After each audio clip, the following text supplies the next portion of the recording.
Je m'appelle Nicolas Menley, je travaille chez APCN, cabinet de recrutement. J'ai rejoint l'équipe il y a une vingtaine d'années et initialement, j'ai une formation en droit. Après mes études, j'ai pas mal voyagé, j'ai fait des petits boulots dans le tourisme, en France, à l'étranger et ça m'a conduit à travailler un été chez Eurostar par le biais d'une agence d'intérim dont le nom était Hors Cliché. Hors Cliché, c'est l'ancêtre d'APCN et après cet été à bord d'Eurostar, j'ai été recruté en interne par Anne Perraudot, donc la directrice d'APCN, avec qui je collabore donc depuis 2003. Donc APCN, nous sommes un cabinet de recrutement et de conseil, hein. On épaule nos clients dans leur politique de recrutement. On a longtemps exercé sous la forme d'une agence d'intérim et puis au moment du Covid, on a senti que c'était le bon moment pour prendre une autre direction, laisser de côté la partie gestion et administrative un peu lourde parfois de l'intérim, du travail temporaire, pour se concentrer uniquement sur ce qui nous motive le plus, ce qui nous amuse le plus, qui est donc le recrutement. On a quelque chose de très spécifique. On est sur une niche entre guillemets qui est le service ferroviaire, la restauration ferroviaire. Tout le monde connaît les métiers de steward ou d'hôtesse pour l'aérien, les PNC, Air France par exemple. Mais ces métiers existent aussi dans le domaine du train. On a commencé notre collaboration avec Eurostar initialement. Eurostar qui maintenant recouvre Thalys. On travaille aussi avec les TGV nationaux en France et d'autres acteurs dans ce secteur. Donc ça, c'est vraiment notre point de départ. Et à partir de là, on s'est beaucoup développé à la fois dans l'hôtellerie, la restauration. Là, il y avait cet été, il y avait les JO qui étaient assez intéressants à Paris avec un gros traiteur, Potel et Chabot par exemple, avec qui on fait aussi Roland-Garros. Et puis, oui, tout ce qui est accueil en entreprise, événementiel aussi. Des métiers très relationnels dans lesquels justement ce qu'on appelle des soft skills peut avoir son importance dans la relation client. On a un petit peu les 2 cas de figure. C'est vrai qu'il y a des recrutements en masse, notamment quand il y a enfin, c'est des recrutements saisonniers, donc quand l'activité redémarre, quand on approche de l'été, quand on prépare les périodes importantes comme ça, il faut recruter pas mal de monde. Et puis, il y a aussi des recrutements plus ciblés. On travaille avec des grosses structures, hein, comme je l'ai dit, avec le groupe Accor, par exemple, mais on travaille aussi avec des entreprises, familiales, des petites structures et parfois, il manque juste une pièce dans l'équipe, dans l'organisation et on est capable aussi de les accompagner pour ça.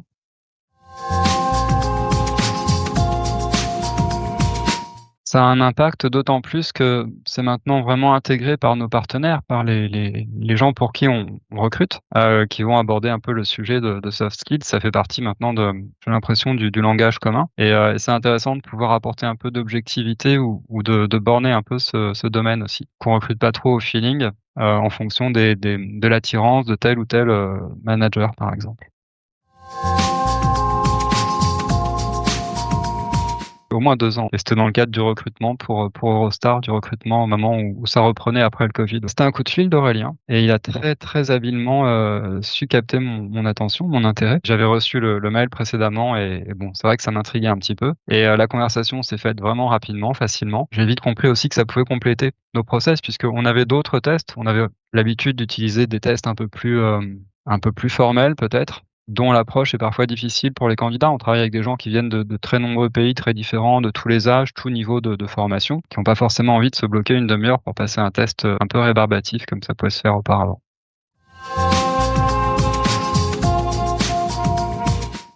Emoji, on l'utilise quasiment systématiquement dans le recrutement. En tout cas, dès lors qu'on a eu un entretien physique, pour nous, c'est très important de toujours garder l'entretien physique et à la clé de cet entretien, on propose toujours au candidat de passer Trimoji. Ça, c'est une première partie, mais il y a aussi la partie un peu en amont avec nos clients, cadrer le profil qu'ils recherchent pour définir un petit peu le poste. C'est une façon de les amener à réfléchir et à être précis dans leurs priorités.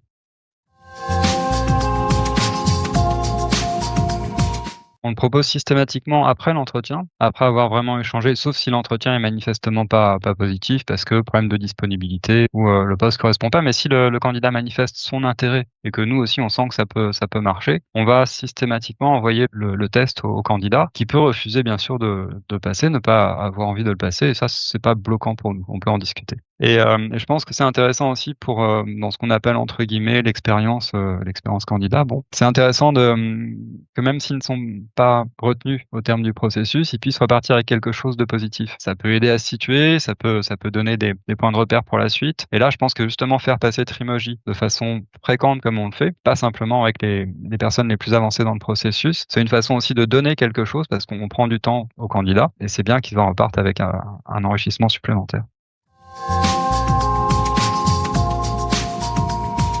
Bon, une base scientifique, Ça apporte un élément objectif que je trouve, nécessaire dans le recrutement. On travaille donc pour des clients qui sont très variés et certains, font le recrutement un peu, de façon un peu sentimentale, au feeling et c'est bien de garder cette liberté qu'ils ont dans leur approche, mais notre travail, c'est de les ramener un peu sur le les éléments, oui, objectifs.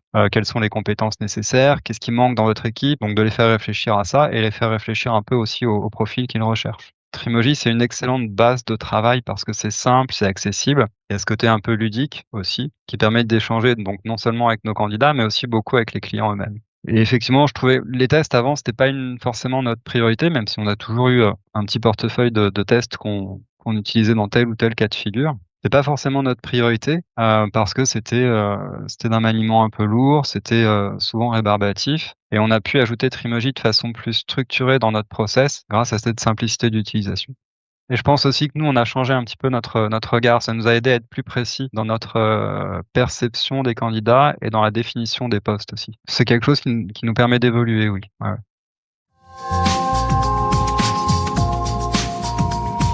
Alors là, j'ai vu que ça avait pas mal bougé dernièrement. Je me suis pas encore tout approprié. Ce que j'utilise principalement, c'est, j'aime bien les visuels. C'est assez parlant pour les candidats et puis la synthèse. On est plutôt basé sur l'analyse. Constructeur d'équipe, c'est intéressant. Moi, je l'ai en tête et bon, on verra ce que ça donne plus tard.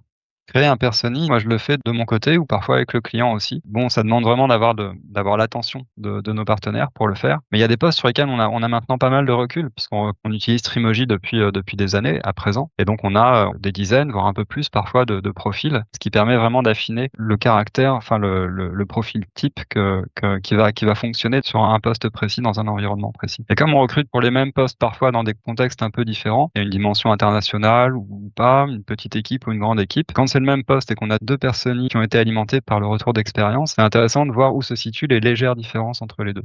La trame d'entretien, c'est inspirant, c'est pas mal. Je les consulte. Après, bon, effectivement, je les suis pas forcément systématiquement pour ma part, mais oui, c'est un outil sur lequel je m'appuie volontiers, oui.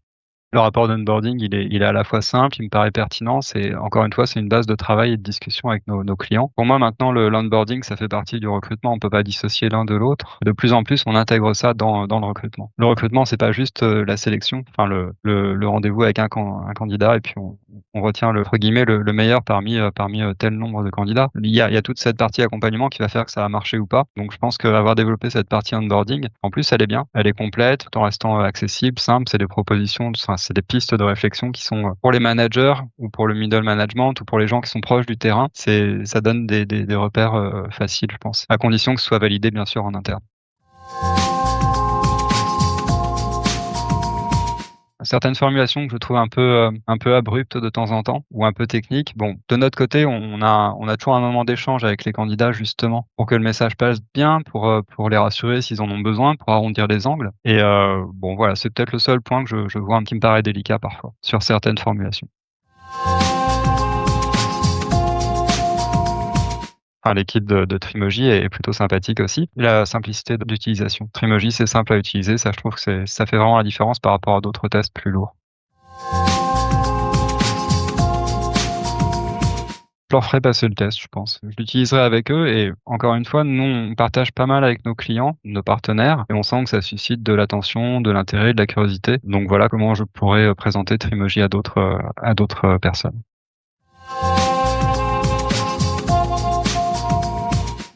Si je devais donner 4 mots là comme ça rapidement, je dirais pertinent, ludique, facile et scientifique. Il y a une base aussi d'analyse qui est précieuse. C'est pas juste un test de magazine.